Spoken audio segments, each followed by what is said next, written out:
Já está em debate um projeto de iniciativa popular de reforma política, democrática e eleições limpas.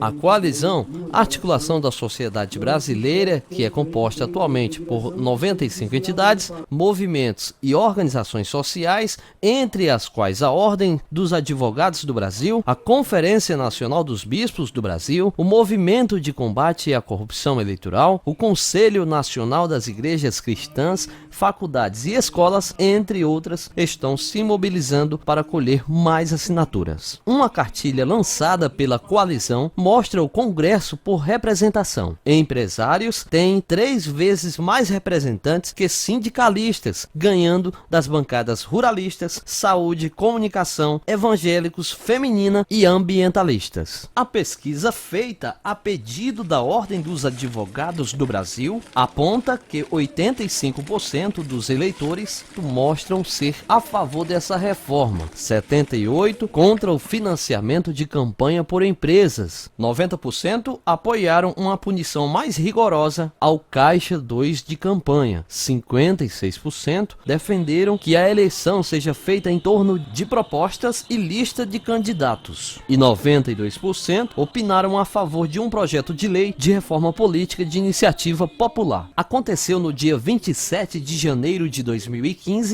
no auditório da Universidade Federal do Ceará, em Fortaleza, um debate sobre o assunto. Entre os participantes estavam o presidente da Ordem dos Advogados do Brasil, Valdetário Monteiro, no Ceará, o historiador Leidiano Farias, membros da comunicação, como o padre Hermano Alegria, da Adital Notícias da América Latina. Quem também estavam presentes no auditório era o deputado federal do PCdoB, Chico Lopes, o engenheiro agrônomo e doutorando pela UFC, Deodato Aquino, a vereadora Lúcia Aquino, de Senador Pompeu, e o jornalista Adriano Ribeiro, além de outras personalidades do Estado e do Brasil. Os políticos, quando eu digo obrigando, é porque a pressão por voto é tão grande que o cara acaba saindo da linha reta e entrando pelo subterfúgio para atender o eleitor e ter o voto. Então nós propomos a retirada das pessoas jurídicas, o ingresso da pessoa física para valorizar o cidadão individualmente enquanto eleitor, mas com um processo de transparência linear, em que o eleitor possa enxergar totalmente o processo de campanha. E queria perguntar, fazer uma pergunta a respeito do voto facultativo.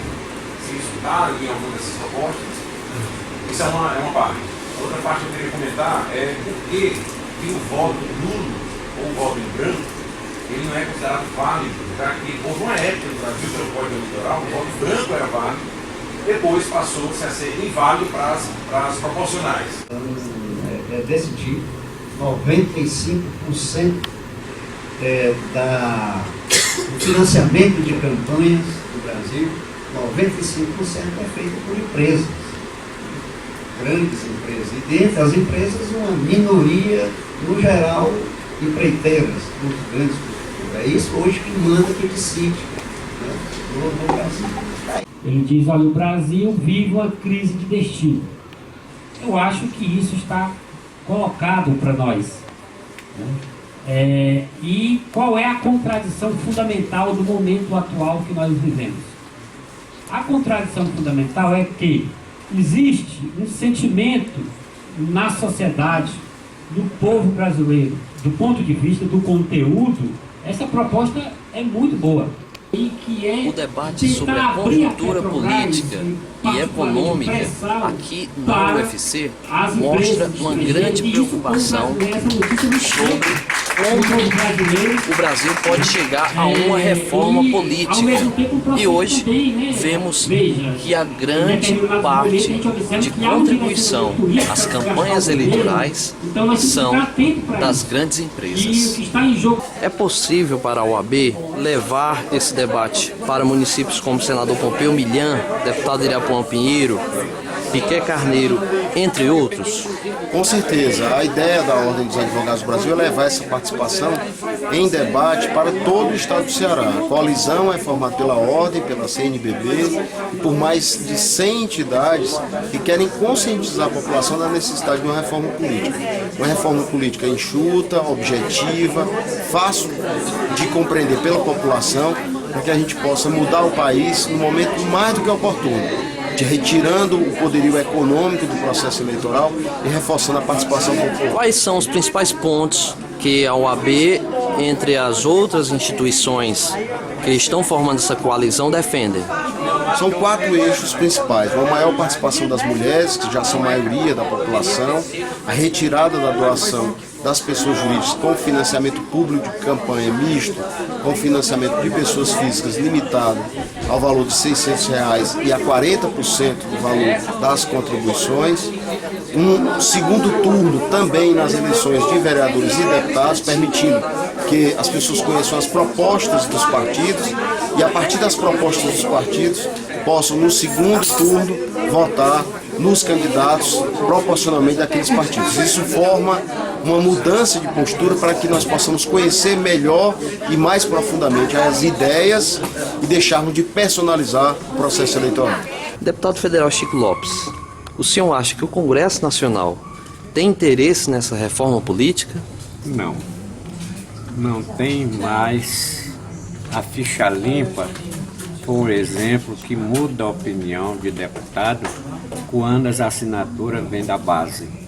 E nesse sentido, quase todos os partidos no Brasil estão preocupados com a reforma política. Agora, qual reforma política que quer o DEM? Qual a reforma política que quer o PT? Inclusive a reforma política do PT atrasa em alguns pontos, como não querer coligações, como querer confederação ou federação. Mas essa, puxada pela CNBB, pela OAB e quase sem entidade, ela vem da base. E é difícil você modificar uma coisa que vem da base, até porque isso é feita pela comissão especial de deputado e só depois vai para o plenário. Olha, esse encontro que nós acabamos de fazer é fundamental porque leva a sério a necessidade que saiu do grande movimento de rua que teve 2 anos atrás, a partir de junho, julho, agosto, para concretizar o que de fato saiu como desejo profundo da juventude, dos estudantes, também de trabalhadores, de pessoas adultas, que é procurar os meios políticos, econômicos, para transformar aquelas situações que nós vivemos na sociedade, que a gente percebe que não se pode aguentar. Por exemplo, a reforma urbana, a reforma dos transportes, a reforma política, sobretudo, uma reforma econômica, que a economia sirva para a cidadania e não vice-versa. Quer dizer, o instrumento político é fundamental nesse momento. Então, esse debate que nós acabamos de participar agora deveria ser multiplicado, sabe, multiplicado, cada um de nós, multiplicar o debate nas escolas, nas igrejas, nas capelas, na esquina, no bar, quando você está tomando uma cervejinha com os amigos, né? Porque, sabe, como dizer, é uma responsabilidade, uma tarefa, eu diria, uma honra que nós temos nesse momento. Porque se nós queremos, de fato, olhar para o Brasil como vai ser no próximo ano, daqui a 10 anos, nós podemos construí-lo na medida que hoje debatemos esses assuntos, nos conscientizamos do valor que tem a nossa participação e a nossa participação que se torna real em certos momentos mais fortemente, como uma reforma política, uma eleição política, mas também na responsabilidade que cada um assume de conduzir uma vida, umas tarefas, umas organizações que tenha como objetivo o bem da sociedade, o bem comum.